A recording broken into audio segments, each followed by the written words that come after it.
The MC was always a little bit different compared to the rest of the people. Here in the sand park, he was playing and creating a sandcastle with a girl, where after seeing them, another bully kid comes up to them and jumps onto the top of the sandcastle. The bully shouted that why was he playing such sissy, unmanly games here in the sand park, and that he should just take her and their unmanly games somewhere else to play. Hearing this, the little girl started to sniffle and cry. But instead of getting scared, angry, or anything, the kid quietly stands up without saying a word, and he says just one single thing to get off the sandcastle. The bully was astounded and angry at how the hell, instead of submitting, he stood and talked back to the bully. But the kid did not falter, and instead, he started to pull his punch back, saying for one last time to get his foot off the castle. A little anxious as this response but still trying to look strong, the bully got into his own fight position. But before the bully could even get into his complete position, a shoe came flying towards his face. It was the kid using the knee of the bully as a base to give a roundhouse kick to the bully's face.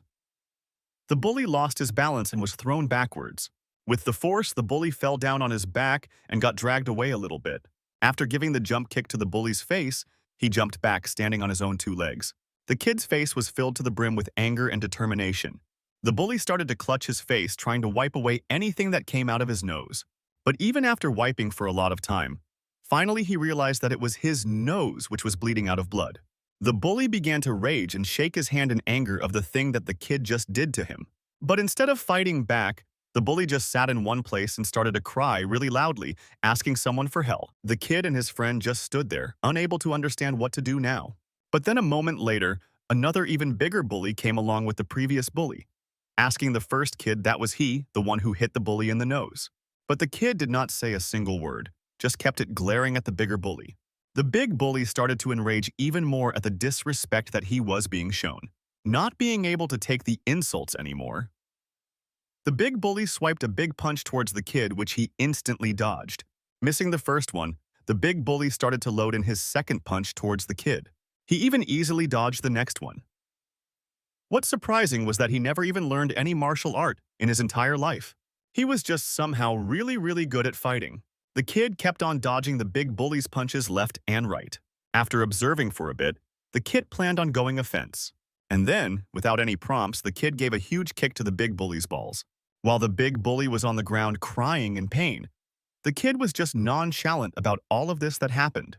Because for him, he was never a big troublemaker, and all of these were just little fights that happened between kids. All of these were not even that big of a deal. The big deal started when he got older. It all started when the kid was in 5th grade, starting at an elementary school called Moon Elementary. He was walking from the school to home just as every day, when all of a sudden some people in the middle of an alleyway called out to him. A big high schooler called out to him asking him to come into the alleyway, whereas another high schooler was pointing out to their leader that another kid came into the alleyway. The kid wondered what was this all about. The big high schooler put out a hand in front of him asking him to do a favor for him. Putting his arms around the kid, he assured him to relax because he also used to go to Moon Elementary too. Pointing him to somewhere, he took him in that direction, saying that it will not take much longer. The big buff high schooler started to tease this guy, saying that the way he was able to grab the kids, he should be in kidnapping business. With a real creepy smile, he started to ask the kid that the help is not nothing much, and he should be easily able to do it. The kid then finally asked, what did the high schooler want with him? The high schooler said that he did not need to do nothing much. He just needed to give all of the money he had on him to him.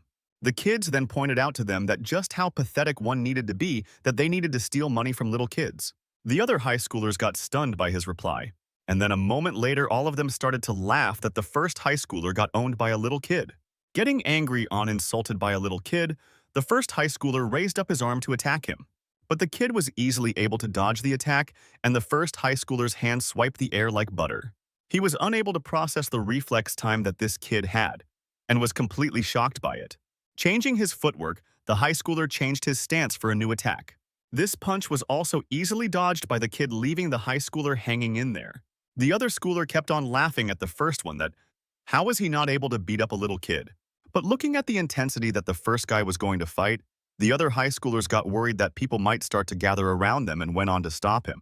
But rather than the little kid, it was the high schooler who was getting owned by the other one. The little kid had used another one of his high kicks. Using the leg as a base, he kicked the first high schooler in his face. After knocking out the first guy, the kid stood aside trying to catch his breath. But unfortunately, his little break was even more short-lived because the rest of the guys were coming after him. The second high schooler gave a big slap to the kid's face, which he was unable to dodge, and the force of the slap caused him to get dragged on the ground far. The second guy shouted out that the kid had some kind of death wish that he wanted to do this, but instead of backing down, he grabbed onto a nearby bricks that were lying around. He was never afraid because he never thought about what would happen next or what the consequences were. Screaming a war cry, the only thing that he could see was how to beat the person in front of him, and that he did. He took the brick and swiped it across the second guy's face, directly hitting him in the head.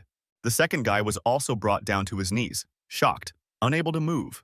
Seeing both of the high schoolers down, the rest of the high school gang started to get worried about who this kid was. They started to scream out to Austin that he was supposed to be the school head, but instead he was there lying on the ground, his head bleeding out. But at last it was the big, burly dude who got angry and shouted out to his friend to get this little kid no matter how it took. The kid started to run towards them holding the brick. He thought that he might be because he was born this way, and he never lost in life. And at last the ones who were left were the two girls of the group. Some were absolutely scared in their places while others were hiding their face crying for the mother. Whereas the first guy, the second, the third, and the fourth all lay on the ground unconscious, unable to move after being knocked out by the kids. And there the kid stood quietly undefeated after fighting a full high school group. He still had his brick in his head, which was completely bloodied at this point. Even his clothes were bloodied from the fights. He quietly looked back at those two girls who were sitting at the back. At the police station, the police officer was unable to believe that this little kid was able to beat all of the high schoolers. But the kid remained quiet and did not explain himself. But the officer remained silent and unable to understand what to do now. But while the kid sat quietly, his mom came in panting through the door, calling out to him, "Seth." Giving a big bow to the officer, she apologized to him for causing him so much trouble. But the officer said that it was completely fine, and there was nothing to worry about. With a heavy heart and a face, both Seth and his mom walked out of the police station. Her mom knew that she needed to do something or else he was going to continue getting into trouble. But first, she asked to make sure he was not hurt in any way. But Seth quietly nodded, indicating that he was not hurt and he was fine. Kneeling down to Seth, she asked him to promise her something. He knew that whatever was coming out of her mouth was not going to be good. She told him to promise her that he won't get into any fight ever again. Seth had no choice but to agree, because he never wanted to see sadness in her eyes ever again. Giving a weak smile, she is told thank you to him for agreeing easily. But Seth, at the time of making this promise, did not know something. He did not know what the actual reason behind her sad expression was. So for him, time passed and he went on to go to middle school. Seth by now was a middle schooler.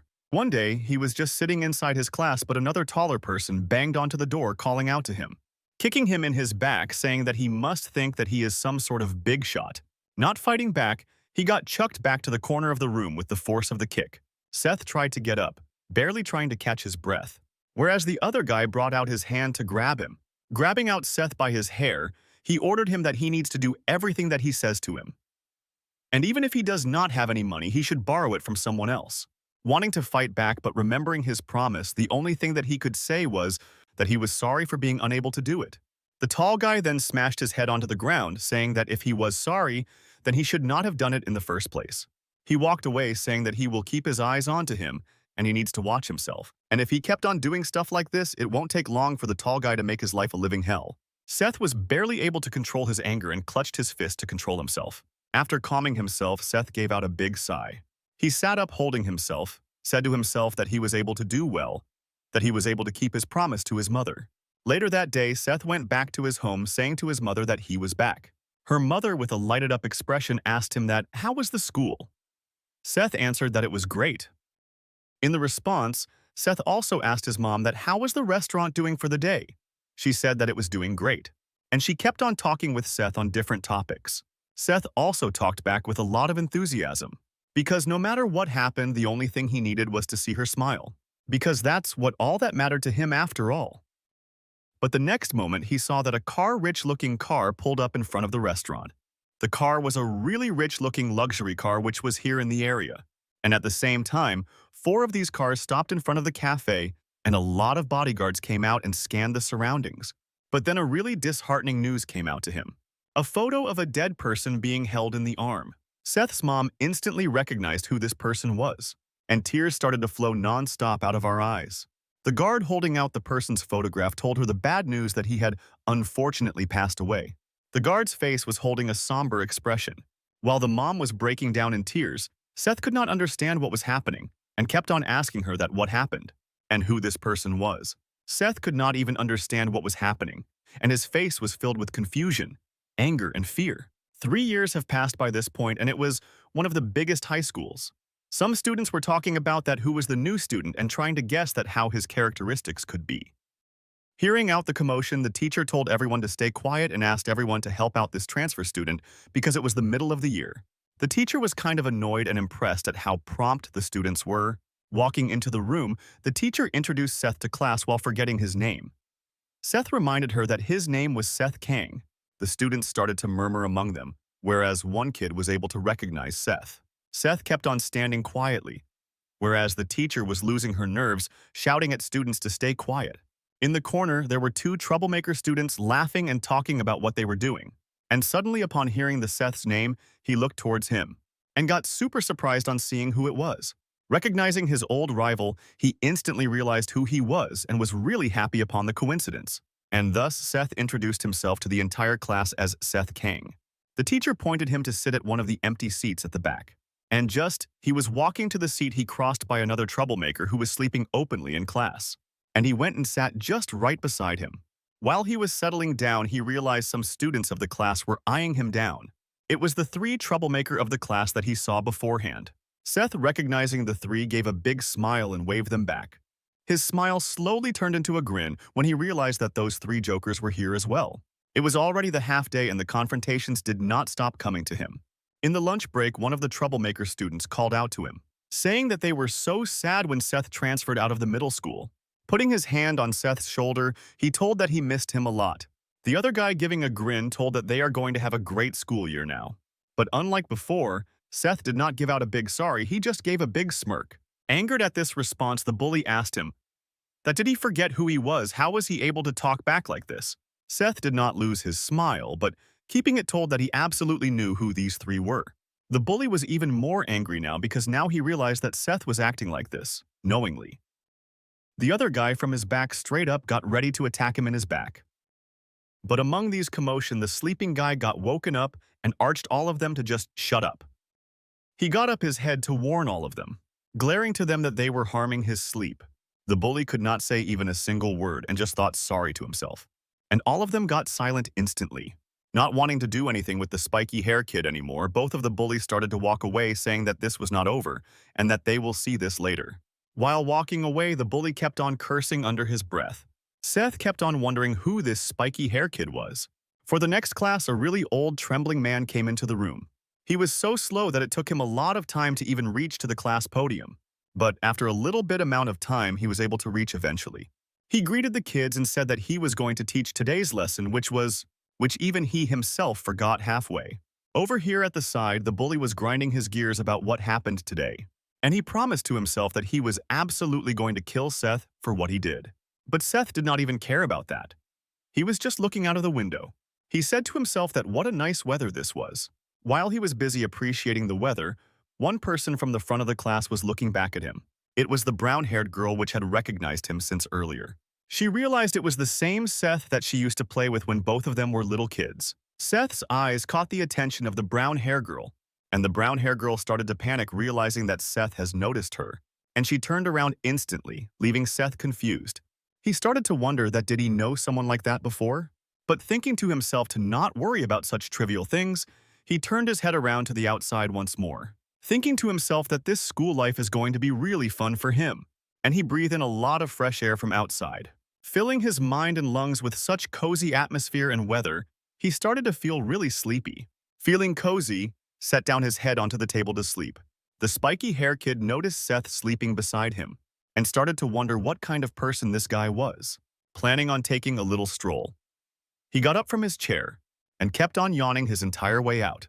The 2 bully guys then started to wonder if this spiky hair dude left or not. Both of them guessed that he has left, and they turned their attention to the now sleeping Seth, who was without any kind of protection. Seeing him sleep so peacefully, the bully's veins started to pop out from his head, Calling out all of his goons, he was determined that he was going to beat Seth's ass today. But just as they were going to Seth, someone blocked their way to him. It was the brown girl. She had stopped 3 of them to go to him. The 3 bullies told her to get out of the way, but she refused to do so. The first bully started to threaten that if she did not move out of the way, he was going to beat her as well. But she stated the rules of the class, saying that he was not allowed to cause any kind of trouble here. But the first bully didn't care at all. He said that he was going to push her aside to go to him. But the brown hair girl kept her standing and did not move an inch. The brown hair girl said that she was the class rep and she was going to maintain every kind of law and order in the class. But Seth kept his hand on her shoulder, saying that he was thankful for her standing up to him. But could she move aside a little bit for now? The brown hair girl looked back to see what was going on. Seth said that it was going to be okay because these guys were his buddies from his middle school. Raising up his arms, he told them that did they miss him? And thus he began to explain his backstory to the brown hair girl. He said that back in his middle school days, he held back because of his promise to his mother. But this time there was nothing stopping him. The first bully child started to get worried about Seth's different demeanors. But he stayed cautious, wondering what he might do. The brown hair girl was also completely clueless as to what was about to happen. He further added that even though his mom told him to never fight anyone, his dad told him to never lose from anyone. A while later, the spiky hair kid came back from his running course completely sweaty. Opening the door, he went on to sit back at his location in the class. But he realized that something was off in the class. All of the bully kids were not there in their own seats, but Seth over here was sleeping silently like a baby.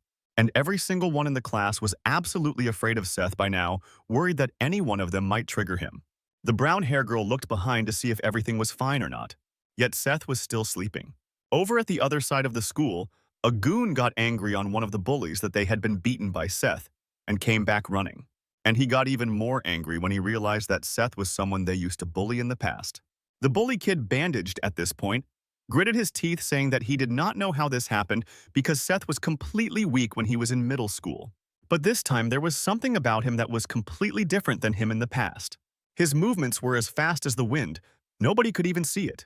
The first bully was able to only see it after it was right up to his nose. In one single motion, he instantly knocked out all 3 of the bullies at once. The goon then taunted the bully that he should be absolutely ashamed by getting beat up by a weak guy. Finally, listening to him, the goon started to walk towards his class door. Walking up to his classroom, the goon asked for the final time that was set in this class. Ripping apart the door by his bare hands, he barged himself into the room. Reaching his class, the goon shouted out to everyone to tell him where the new kid was. Seeing commotion, the brown hair girl looked towards the goon to see what had happened. He randomly began to pick out kids, asking if they were the new ones. But they are terrified and answered that they were not. The terrified kid then pointed out to the window, saying that the new kid was the one who was by the window. Giving a creepy smile, he said that he was going to give the new kid an absolute welcome. This time, even the class representative was unable to say anything, and they all stayed quiet. In orderly manner, he first called out to Seth, asking him to wake up because he wanted to talk with Seth. But because he did not wake up, he shouted and banged his table to forcibly wake him up. With angry voice, he said to the Seth that he has come to know that he had beaten up his source of money.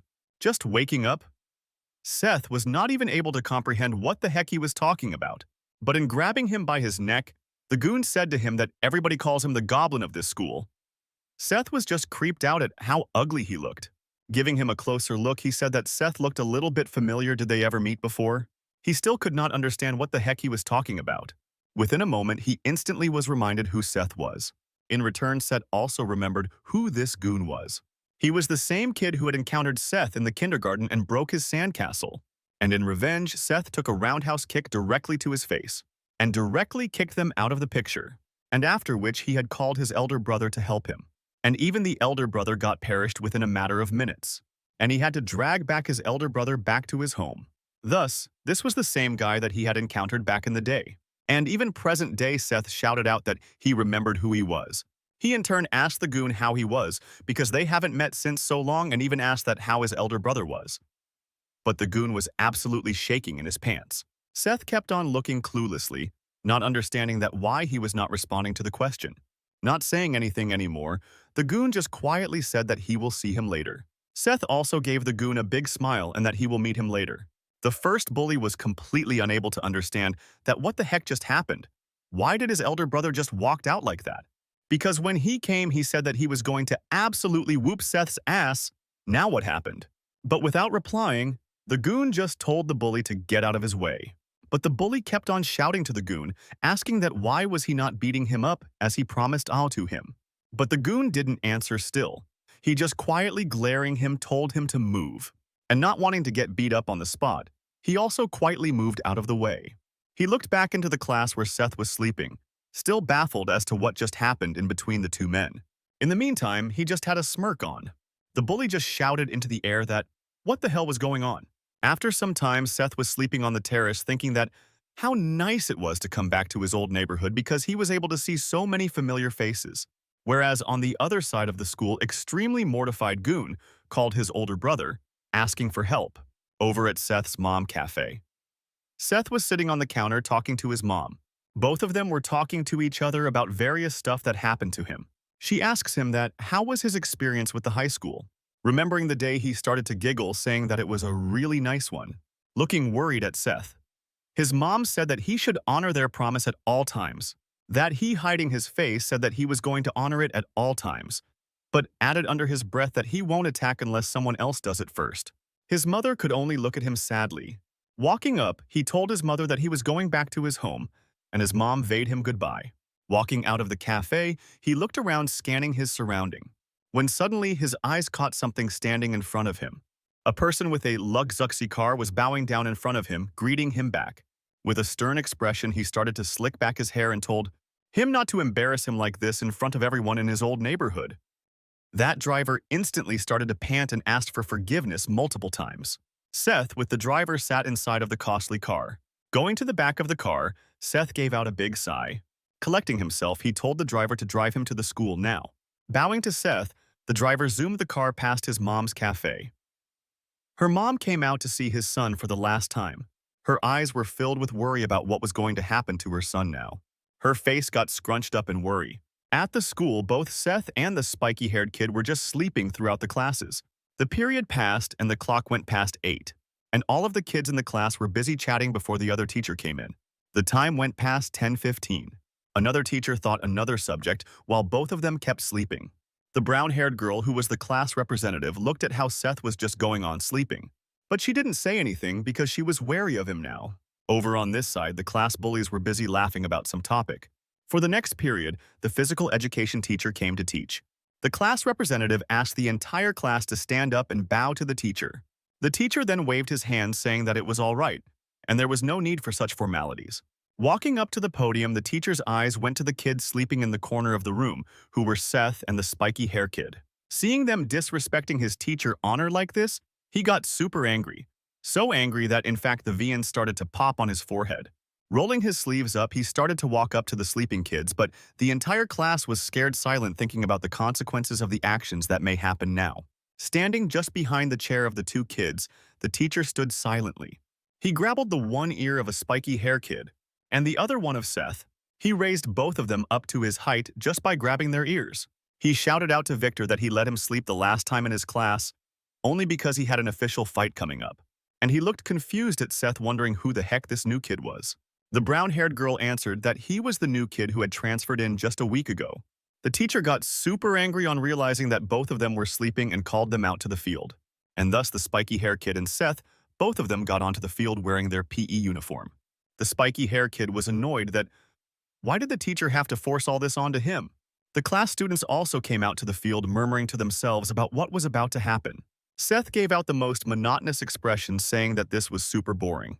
Holding out his head, the teacher told that they have to run 3 laps. The rules were pretty simple. The one who crossed the finish line faster will not be punished for sleeping in the class, but the loser will be punished so hard that they are going to regret being born. Both Seth and the spiky hair kid did not understand what was the point of all of this, but instead of answering them, he just yelled at them if they understood him or not.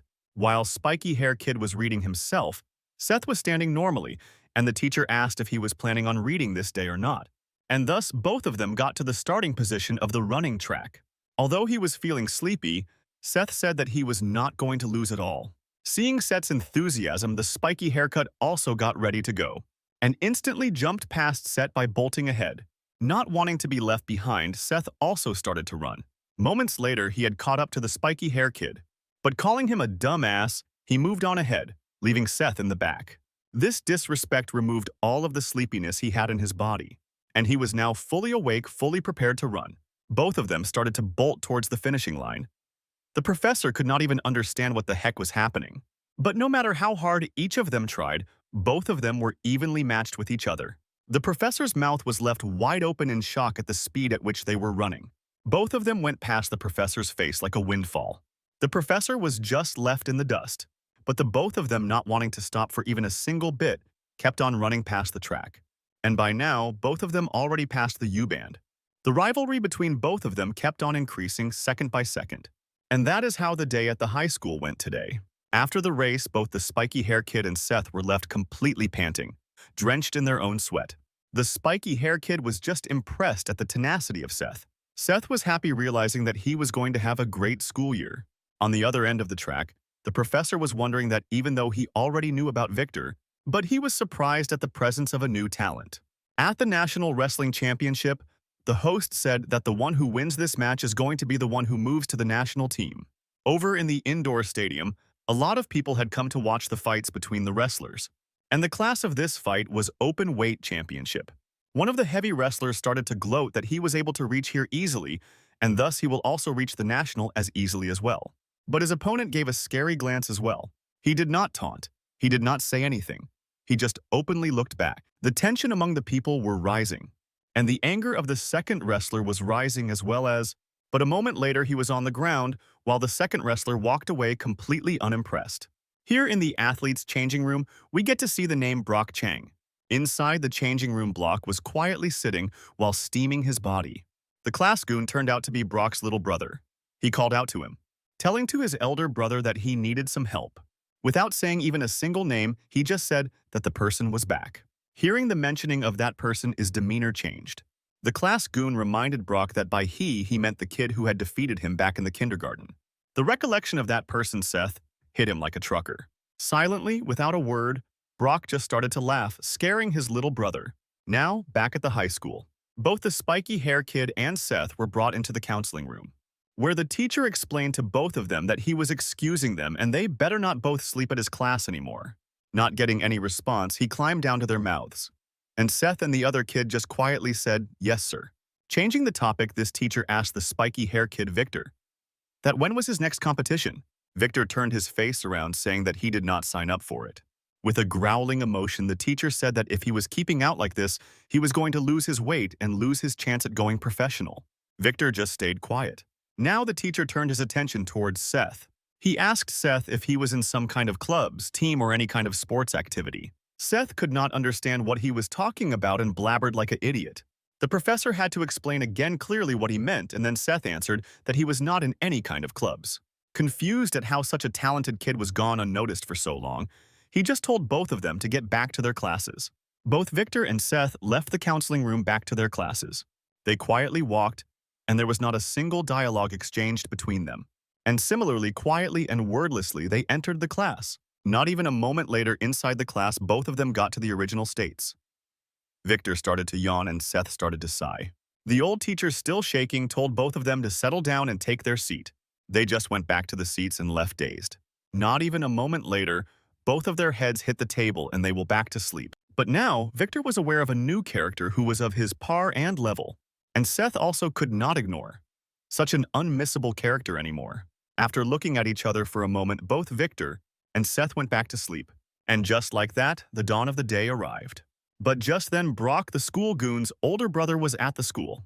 Looking at the school, Brock started to groan that why did he have to come back to this place once again? In the kendo club, one kid ran into the room, bashing the door open, shouted out to the leader that Brock was here. Another one person kept on looking at him through the window. And here in the judo club, the news also reached the leader as well. And thus, the news spread out to the entire school that Brock was here. And all the hot shots of the school were aware of Brock's presence. The one who took the news the most heavily was the student council. Seth was left sleeping in the school. On the other hand, Victor got ready to clothe himself up and started to go for a run throughout the entire school. But as he was running throughout the school, the silence of his surrounding kind of creeped him out. But he ignored all of them and kept on running. Just a moment later, someone called out to him. It was Brock. Brock called out to Victor, asking him that where class 1 to 3 was. But Victor did not give a damn and ran past him, clicking his tongue. Brock was completely angered at this blatant disrespect, and he grabbed Victor by his shoulder, asking him, was he deaf or something for ignoring him like this? Now, Victor's rage increasing a lot. He turned around to Brock, pointing towards his shoulder that if he did not let go then, he was going to kill him. Brock started to laugh at this blatant attempt of challenging, getting serious. He asked Victor did he even know who he was? As if mocking, Victor went up to his face and asked him who he was. Before the conversation could even move forward, Victor pulled up his punch and gave Brock a powerful uppercut. For the next attack, Victor changed his stance, pulling back his leg, and attacked with a roundhouse punch. He kept on giving those series of punches as a Gatling gun. Now Brock was on the offense. He targeted his hand onto directly Victor's face and grabbed Victor by his neck. Just the force of his grab caused Victor to get thrown back a little bit. Keeping Victor pinned in one location, he started to wipe his face. Victor had hit Brock so much that his mouth started to bleed. Getting into his stance, Brock congratulated Victor for being good enough to causing him bleed. But even this much was not going to change anything because he was Brock Chang, the greatest fighter of all time. Gloating himself, he raised up his other arm to hit Victor, when suddenly someone called both of them, breaking their attention. It was Teacher. He was standing at the edge of the field asking if Victor got into another fight. By now, Seth was in the locker room taking out his shoes where he encountered all three of them standing at one side, literally oblivious that he himself was the cause of all of this fight. At the school council, the head apologized for the sudden meeting. The head of the student council was introduced as Jason Shin. With a grim expression, he told everyone that the situation was so dire that he did not even need to explain why all of them were here. The main cause of the situation was the infamous fighter Brock Chang was back at the school. They do not know why this has happened, but this has caused the things to get a lot complicated. Because Brock was someone who has already caused a lot of trouble to the school. After all, he was the national wrestling representative. And the other half of the problem was the national featherweight boxing champion Victor. So the latest news that the council president had was that both of them were taken in the middle of the fight by the gym teacher. One of the members began to express his anger that why the heck was he back at now? Because right now it was the time to prepare for the nationals. This was told by none other than the captain of the Taekwondo club, Gabe. Someone else added that Brock did not need a reason to get into the school. It was his school after all. The one who said this was the captain of the judo club, Sam. The council president interrupted in between of them, saying that none of them have the complete information. But he added that since all of them knew Brock since they were little kids, they should know what kind of personality he has and what he can do. Someone sitting at the corner pointed out that it was a new kid. Brock came to this school to get to the new kid. Sam added that he also heard about this, yet he was not sure why. Now the tone of the council changed once more, and the entire focus was on the new kid. By this time it was dawn already, and Seth left the school for the day, walking to his home. Trying to find the car to go to his home, he noticed something at the corner of his eyes. It was his own luxury car. Inside it, the driver had completely fallen asleep even amidst the heat. Waiting for a moment, Seth knocked the window to wake the driver. The driver instantly lost his mind. He started to welcome his boss and started to ask for forgiveness for sleeping. Seth added that it was not any problem. So he and the driver sat in the car and rolled by to their home. From within the school, the brown-haired girl saw Seth sitting in the back seat of the car and wondered how was he coming in such a rich car. While driving, the driver asked Seth if he will be visiting the cafe again. Seth affirmed, and both of them started to drive to the cafe. Sun was already down by the time they reached the cafe, and the driver parked the car in front of the gate. Instead of going in, he just kept on looking at her through the window. Her mom was working in the cafe, washing all the dishes and glasses, but she had a slight smile on her face. Not wanting to disturb her peace, he just looked quietly and ordered his driver to move on back to his home. Both of them drove to one of the costly-looking luxury apartments. The name of the apartment group was called Sunshine Group. Another one of the guards opened Seth's car door and welcomed him. After Seth got out of the car, a series of guards bowed down in front of him, welcoming him back. Opening his tie angrily, Seth told everyone to not embarrassing him when he is in his school uniform. It was raining a lot, and Seth was standing in front of one of the graves, and it had the photo of the same old man which was shown before. Seth just stood there silently contemplating everything. While he was quite standing, someone showed him an umbrella to shelter him from the rain. It was the big burly bodyguard. It told that it's okay and they should go back because it was getting cold. After thinking for quite a bit, Seth asked him that what kind of person was his father. The bodyguard was silent, but a little while later, breaking his silence, He told that his father was the one who became the strongest in South Korea. With nothing but his normal fists, changing his question, he asked him that why did he and her mom have to separate like this? He avoided the thing by saying that they had their own problems, but he did not need to feel alone because his parents were watching him the entire time. Seth becomes surprised upon hearing this disclosure. The guard went on to explain that he would go out in civil clothes in order to see him from hiding. Seth got even more shocked upon realizing that his father was always watching him. The guard went on to say what were the last words of his father before he passed away. The last thing that he said was to stop getting your ass kicked. It was embarrassing. Seth got instantly reminded of all the times he had not fought back because of his mom's promise. Every time that he was picked on the alleyways. Every time he was punched for not obeying someone. His father was there watching him, disappointed. Now, here back at the high school, the entire student council went on to visit Seth's classroom. Upon visiting, his eyes locked onto the corner of the class, over where Victor and Seth were completely asleep. The other students were completely mortified, and some even started to think that it would be better to just switch classes at this point. But the brown-hair girl called out to the council president. This is where the name of the brown-hair girl was revealed. Sophie. The council president called out to Sophie asking how Sophie stood up asking Jason that what was he trying to do over here. Jason asked her that who was the new kid in the class. Worried about Seth, Sophie asked him that did he do something wrong? But Jason assured her that everything was completely fine. He just wanted to talk with him for a little while. Just as he completed his sentence, Seth woke up in the middle of the conversation, giving a big yawn saying that how amazing the nap was. His eyes glued onto the council president who came to see him. Turning his eyes grim, Jason asked if he was free right now because he needed to talk with him for a little while. Knowing that something was not right, Seth's mood also got really tense. As a mockery, he asked Jason that who he was. Sophie worried that Seth might have offended Jason a little too much. She instantly stepped in saying that he was their student council president.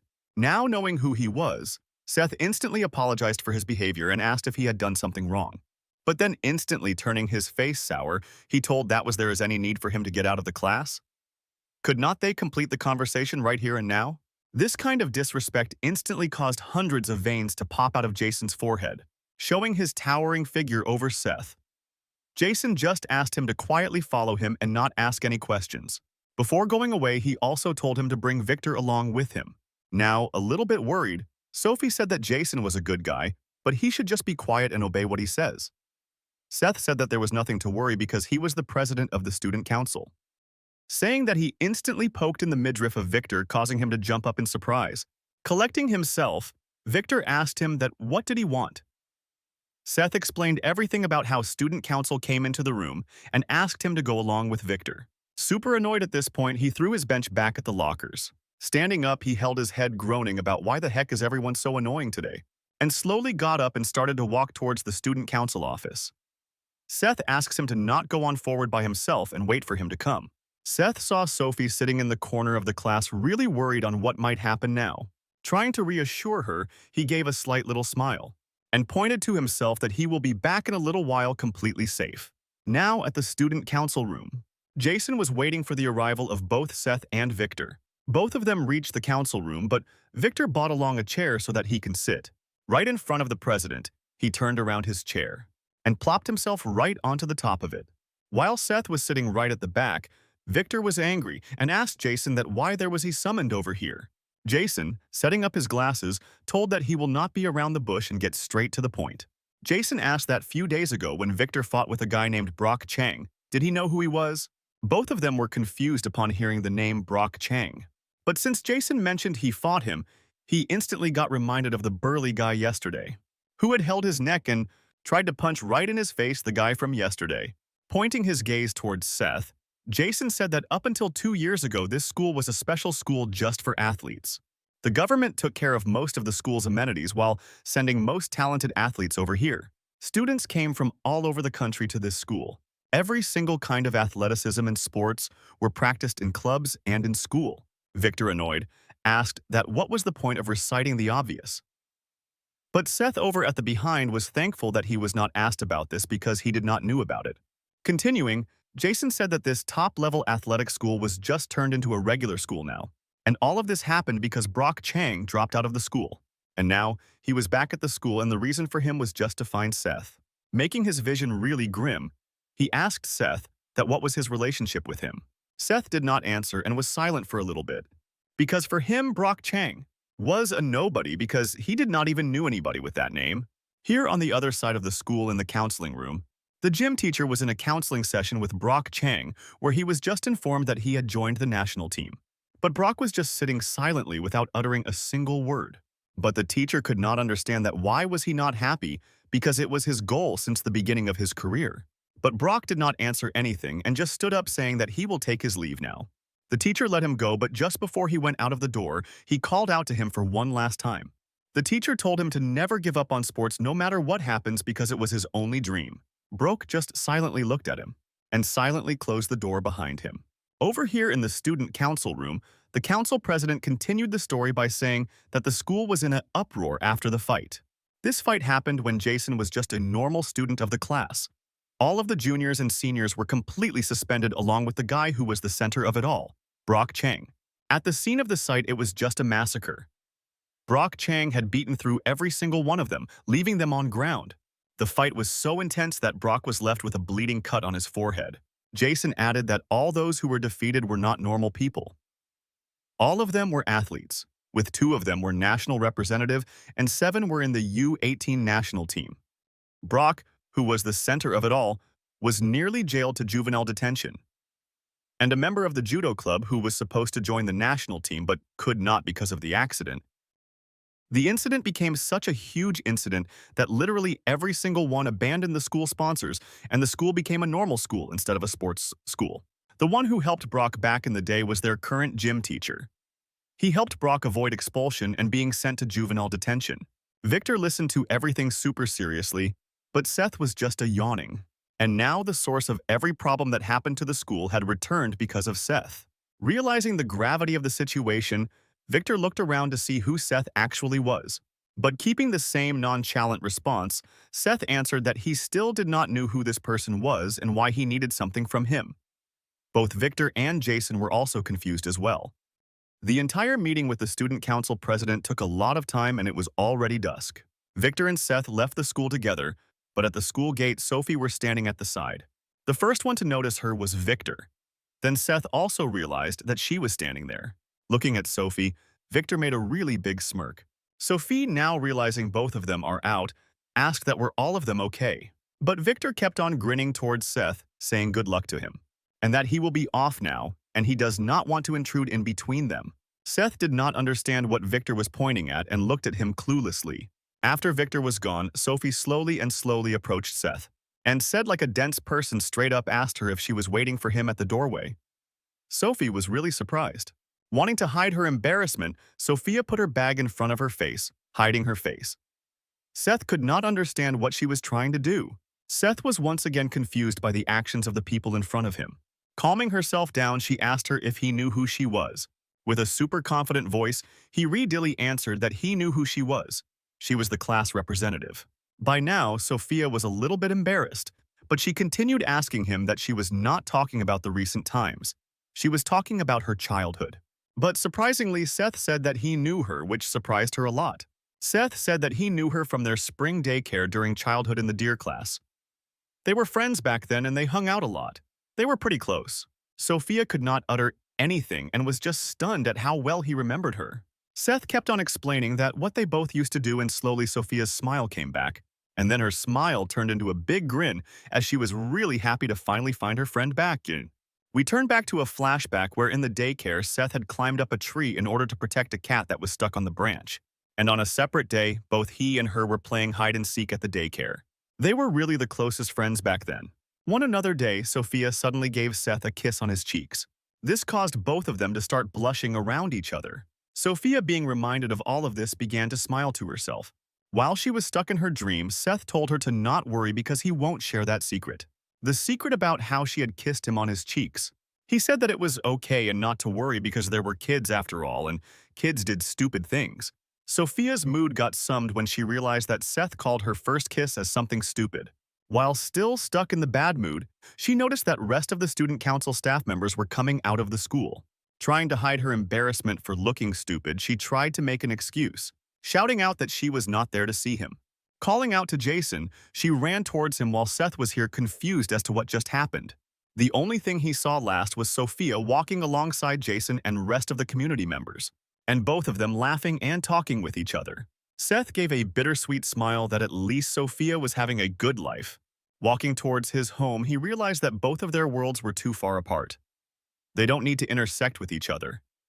She does not need to remember the promise she made to him, the promise that was made in between them when both of them were still kids.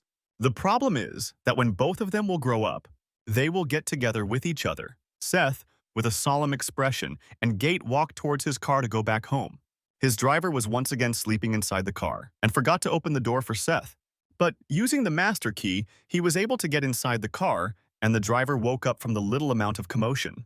Realizing that it was his young master, he instantly jumped up, asking for forgiveness for sleeping. Seth was annoyed as to why he was always so jumpy. Before starting the car, he asked Seth that did he want to go back to his mother's place for visiting once? Seth said that he was not in the mood for it today and told him to directly drive till the company. Starting the car, he zoomed past the school and reached to his company building. Inside the company, there was the chairman's room, inside which Seth was sitting on the chair resting, whereas the bodyguard was standing right beside him. Removing the book cover from his eyes, he took a look at the amount of work that had been laid on top of him. Seth cursed to himself, saying that just how much amount of work he has to do now. But the bodyguard shouted out and told him that he needs to speak professionally when he is at work. It was the same burly guy who showed him the father's photograph for first. Seth groaned to the bodyguard that did he need to do this much because he was not even the official chairman yet. Keeping his turn, he told Seth that this company was the result of his father's blood and sweat, and he should not disrespect it like this. And since he was his only family, it was just given that he was going to inherit the company one day anyway. Throwing a bunch of papers on the table, he told that he was just 17. Now, all of this economics to him was completely new, and he could not understand anything. The bodyguard angrily called out to Seth as the young chairman, because Sunshine was not just any average corporation. Sunshine was a company whose roots were deep inside what people might call gangs. But Seth was still not convinced as to why would this force him to work. The bodyguard continued saying that he needed to work because they needed to look legitimate from outside. Because legitimately and legally, their company was involved in leisure, finances, constructions, and sports. Their company also were involved in large hotel franchises and countless small businesses. And to take all of this started from the very underworld. Softening his voice, he put his hand onto Seth's shoulder, saying that he was correct in saying that he needed to wait for 2 years before officially taking over, and then only they can prepare for his succession and inauguration legally. But that only mattered legally because for the underworld, things like succession and integration did not amount to anything. The guard went on to tell him further that he was going to be okay because he was the only son of their boss who was already accepted by all the executives. Things will be really smooth for him. Looking at the mountain of responsibilities in front of him, Seth just gave out a big sigh. Just as they were quiet, the phone on the chairman's table started to beep. Instead of Seth, it was the bodyguard who picked up the phone. Picking up the phone, he asked what was wrong, who was calling. With an extremely blurry static voice, a person told the chairman bodyguard that people have come from Busan to come to do something before getting the call cut. Just as he was about to keep the phone at its place, the door to the chairman's office was banged open. With an angry voice, the bodyguard asked that what was he thinking by doing this kind of disrespect. It was the Sunshine's group's Busan branch chief Derek. He asked to the bodyguard that was he not allowed inside or something. The bodyguard said that if he was going to go ahead with this, it is going to be considered a treason. But all of these taunts did not affect Derek, and he just said, "Go to hell." Derek angrily shouted on saying that, "Were all of them gone mad or something?" Even though he was the boss son, he was just a little kid by now. Getting up from his place, the bodyguard angrily shouted out to him that, did he had it with Death Wish or something? But Seth put a hand in front of him, stopping him from the attack. Derek, realizing he and his goons will not be able to fight against such a powerful group, so he just got quiet. Seth went up to him saying that it has been a little while, asking him how his nose was. Derek said that he knew he was at fault because he was careless that one time, which got his nose beaten up. But Seth replied that did Derek come here just so that he can get rematch. He got surprised because this was not how he wanted a conversation to go. A moment later, he started to taunt Derek, saying that he was going to absolutely beat him because he was completely angry. Derek then jumped on the top of his table, which he was going to use as a base. And then he jumped straight front towards Derek and his goons, saying that he was not going to win this time. Derek was completely caught off guard by the kick that was flying straight to his face.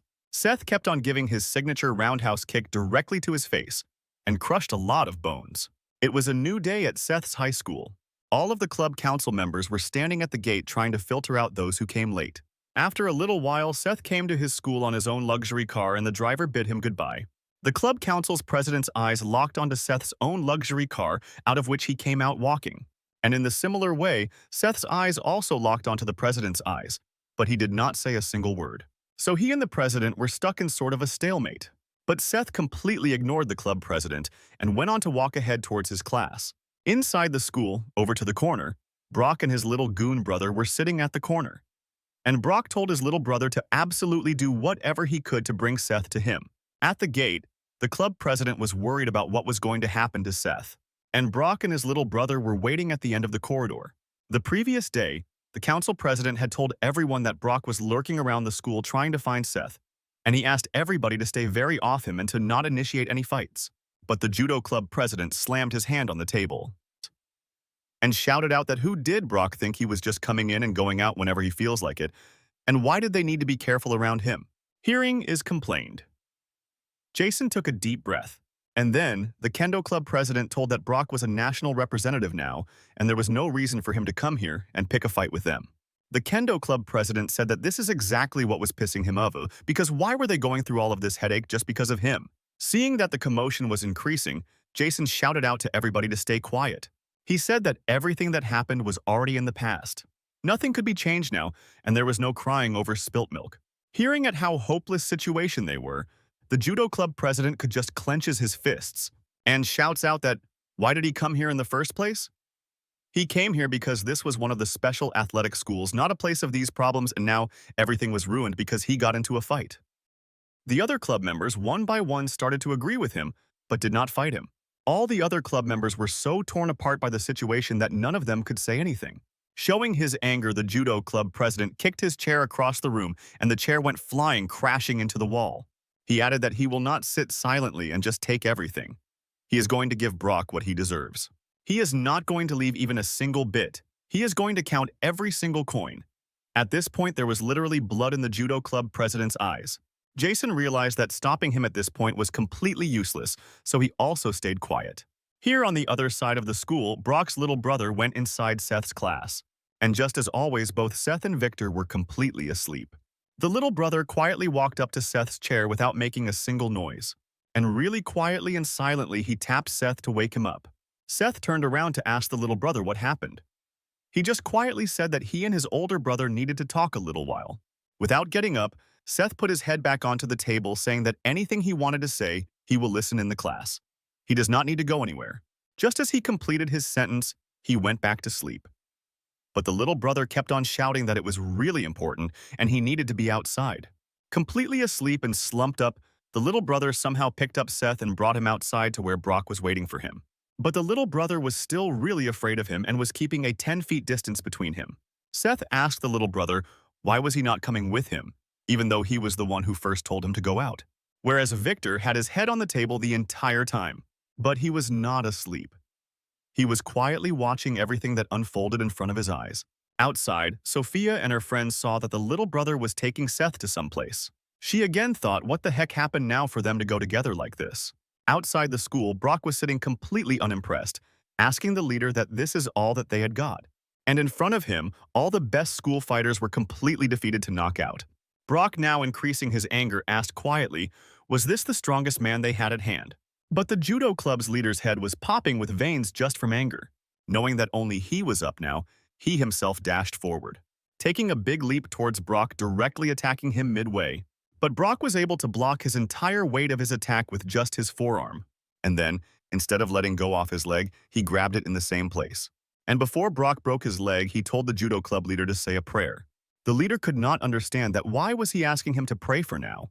But before he could even do anything, he instantly got dragged out under the table, and Brock whipped him out like a big whip and slammed him onto the ground like a big basket, defeating him. Brock clicked his tongue at how disappointing this fight was again. With a bleeding nose and white-out eyes, the judo club president was completely knocked out.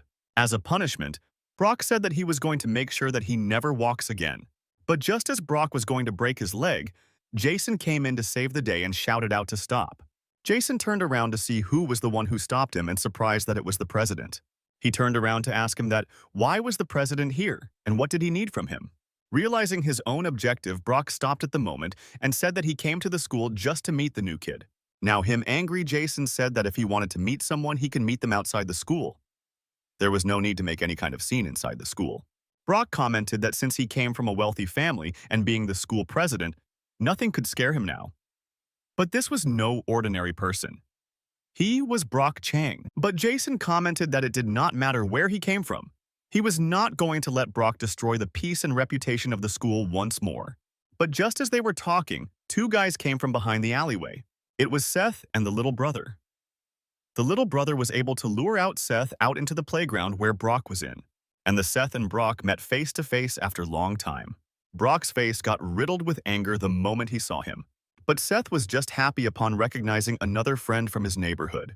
But without even a single word, Brock instantly got into his fighting stance and started to storm slowly and menacingly towards Seth.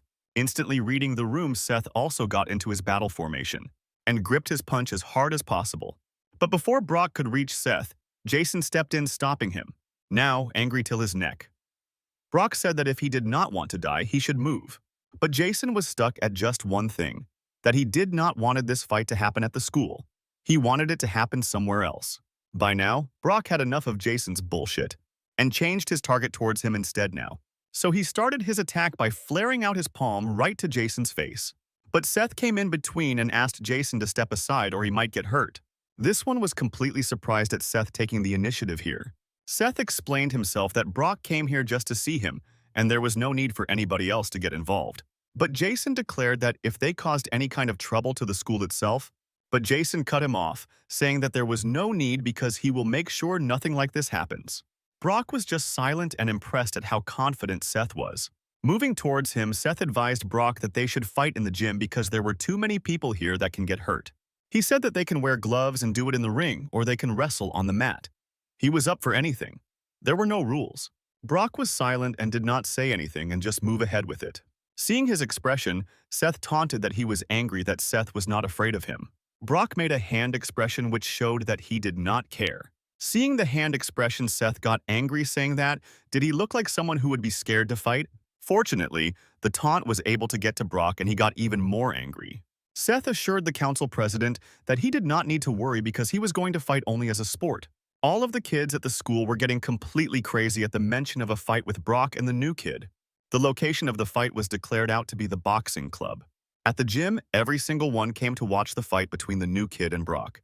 The gym was completely full by now. But Brock did not lose his cool. He was quietly looking at Seth. Seth also understood what he meant, and he also looked with his serious expression. And then, with his smirk, he changed into his PE clothes to fight better. And Brock got into his fighting clothes as well. Jason was standing at the side just wondering what the heck was going to happen now. But Sophia started to tease around Jason, saying that who was the cool guy who was saying that he would take care of everything just a few minutes ago. Over at the balcony, the bully guy saw that the fight was between Brock and none other than Seth himself. Just as the match was about to start, the gym teacher came in shouting that what the hell was happening. Everybody was surprised and looked at the teacher who came in just now. Realizing that the teacher was here now, everybody understood that they were in deep trouble. But Seth and Brock kept on tensioning their muscles. While Sophia tried to pin the blame on Jason, the gym teacher did not listen to anybody and just kept on stomping till the gym. Seth came to the edge of the ring to ask the teacher that what was the trouble. The gym teacher then slammed something really hard onto the fighting field. It was a boxing gloves which were created to protect the knuckles and palms. The gym teacher shouted that not a single spar could be done without proper equipment for protection. He barged himself, saying that he will be the referee, and under the MMA rules there will be 3 rounds of 3 minutes per round. Both of them quietly listened to the gym teacher talking over them. But now, after listening to the rules, a big grin came onto Seth's face.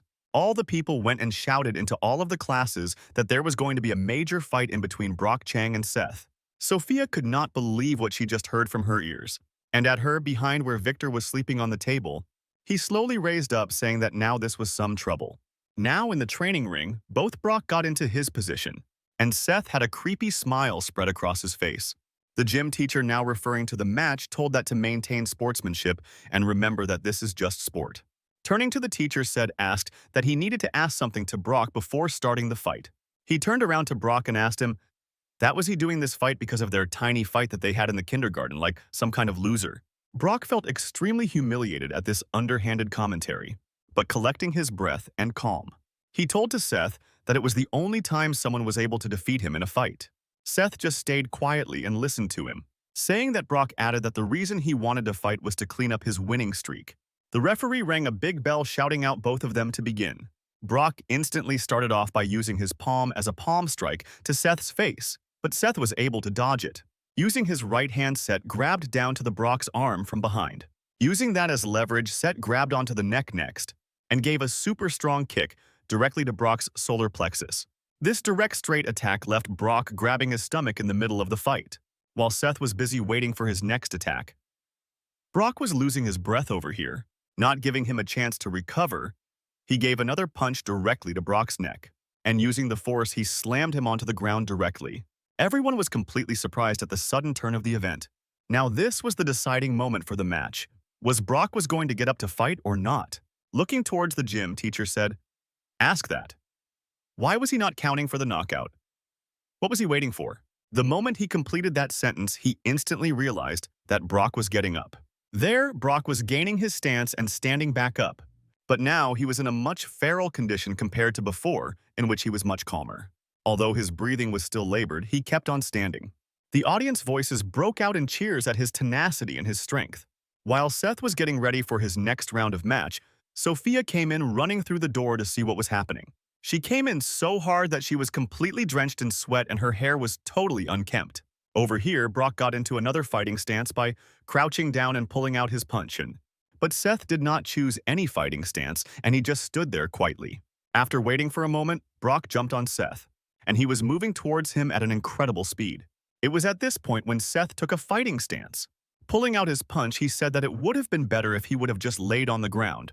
He got into the position to stop Brock's advance and block his attack. At first, he moved to the side, dodging the initial attack of Brock. But this time, instead of his neck, Seth took his hand towards Brock's hair and grabbed it from his behind. Using his hair as a leverage, he began on pulling him around the entire floor and slammed it onto the ground with his face facing forward. Brock grabbed onto his head, groaning in pain. But same as before, without even giving him a second to gain his composure, he let the onset of his next attack.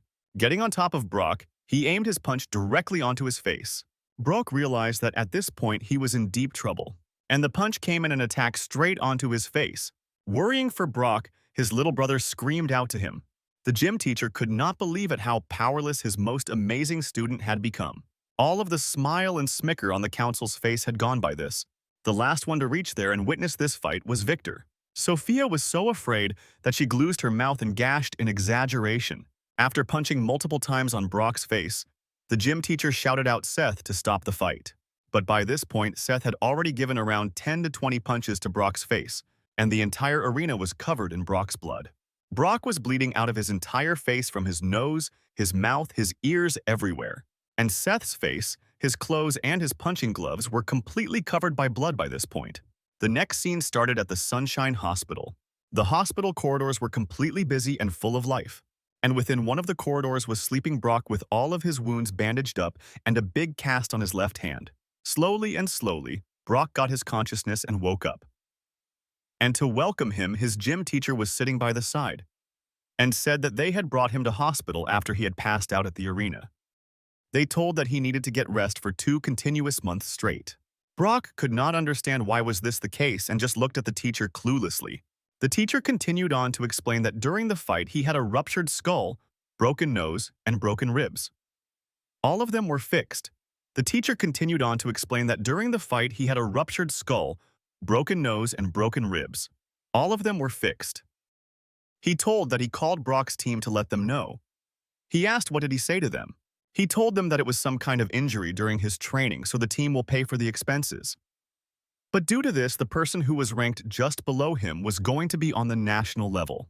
But Brock just quietly heard that and did not show any kind of emotions, not happiness, sadness, anything.